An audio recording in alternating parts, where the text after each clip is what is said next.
while most people these days are out there probably shopping for a mid or small form factor case, and I can understand why, because they don't take up a lot of room, they have pretty much all the features that you should be looking for in a case, and they are relatively inexpensive.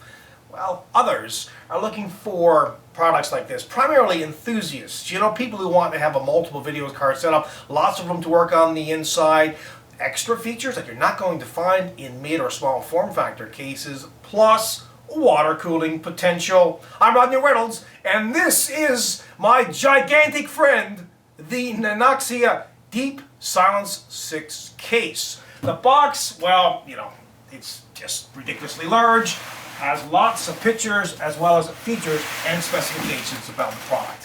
Comes packaged with 2 pieces of styrofoam on either end, and the case itself is in a plastic bag. This case is mainly comprised of steel and plastic, and being so large, it is rather heavy at 20.8 kilograms. The overall dimension on this is 644. It's the height, the width is 250, and the depth is 655 millimeters. It comes in 3 different colors. This one, white, a black color, as well as a gray or anthracite color, so you have a few options there. They include a descriptive color user's manual, very rare these days, especially for cases, because most times you'll just get, a quick start guide, if that at all. At the front of the case, you've got 2 doors. One at the top houses 4 5.25-inch drive bays. Each one of these drive bay covers come out really easily. These double as dust filters as well. You can see the mesh on each one of those. Now, they don't call this case Deep Silence for nothing,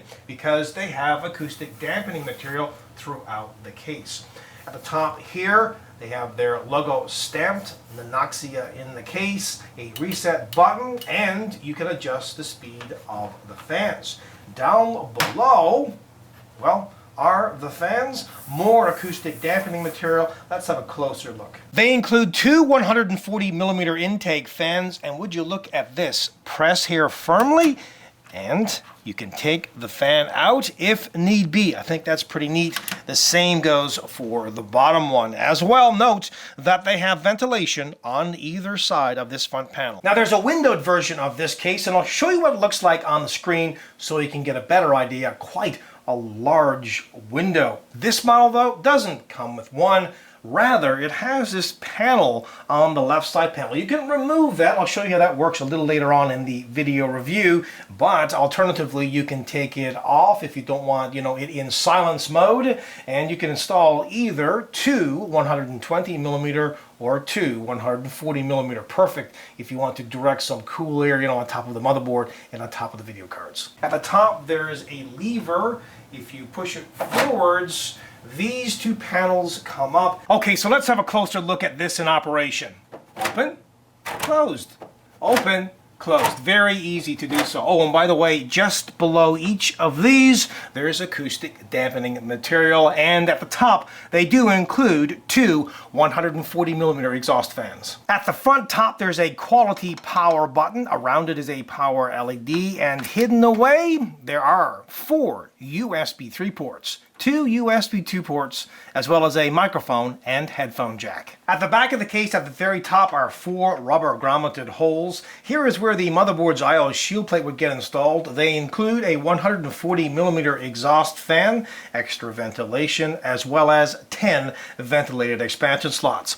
At the very bottom, it's where you would install a standard ATX power supply, and they include 4 thumb screws, 2 on each side panel. So let's get to the good stuff on the inside of the case, but first, let's look at the left side panel. They have acoustic damping material on it, the same on the right side panel. And remember that plate that's covering the left side panel in this area? Well, you can take that off if you want to, like I mentioned before, and you can install either 2 120 millimeter fans or 2 140 millimeter fans here. And note, this mounting plate for the fan doubles as dust filters. Very important because you will be using these to intake cool air. Inside the case they include this box, and in it an 8-pin motherboard extension cable. That will come in handy. A 3.5-inch drive bay cover. Plus they do include a 5.25-inch to 3.5-inch drive bay adapter in one of the 5.25-inch drive bays. Plus, if you want to cover those grommeted holes at the back of the case, you can. They have caps and a bag of screws and some plastic cable ties. Oh, and along with that 8-pin motherboard extension cable, well, they include a 4-pin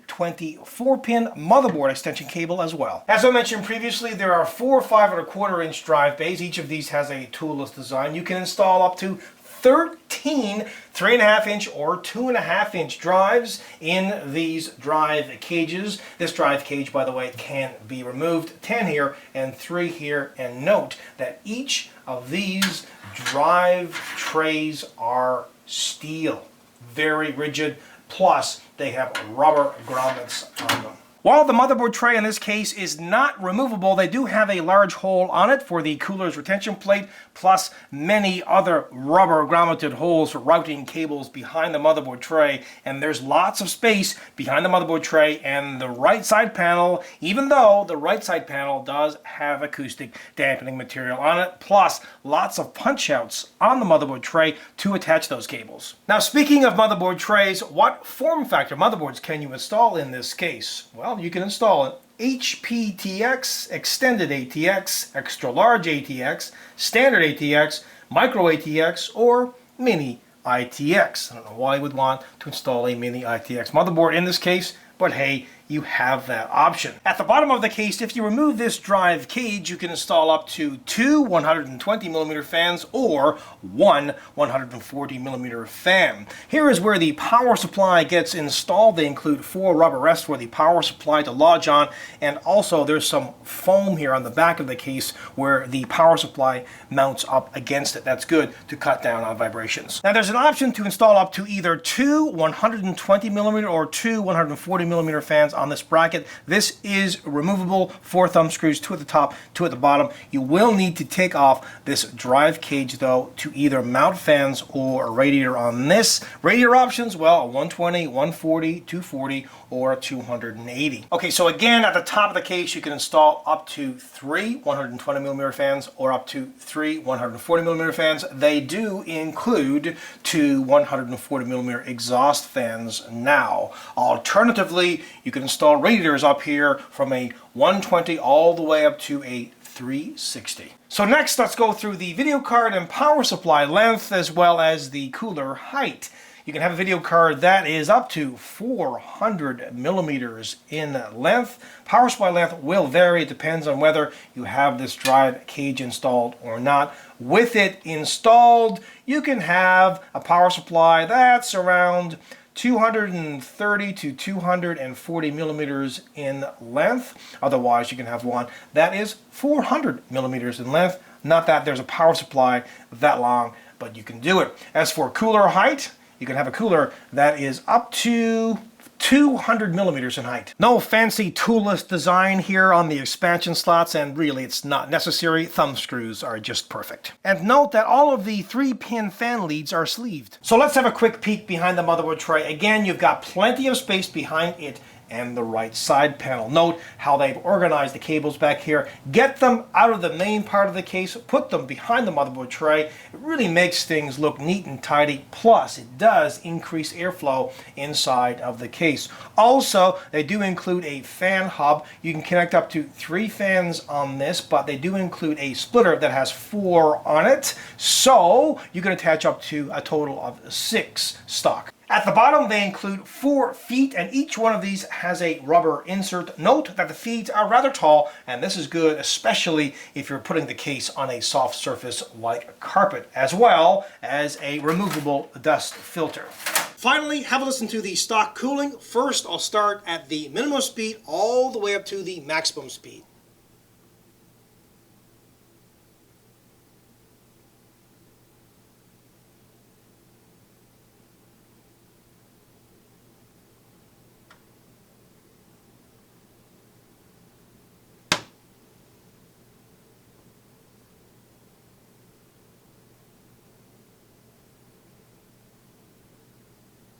If you're looking for a stylish, mammoth, quiet, feature-rich case that has lots of room to work on the inside and plenty of water cooling potential, plus the availability of 3 different colors and the window version, well, the case just might be for you. Remember though, the top and the front panels are plastic, so they have a plasticky feel to them. I mean, the days of all aluminum cases, well, they're past, unfortunately, but hey, you've got a great combination here of steel, thick steel by the way, so it's a very rigid case, and that's part and parcel to the overall weight, plus the acoustic dampening material that's inside of the case. So despite, there's a bit of a plasticky feel to it, and it's a heavy case, other than that, it is 100% kick-ass. Until next time, take care.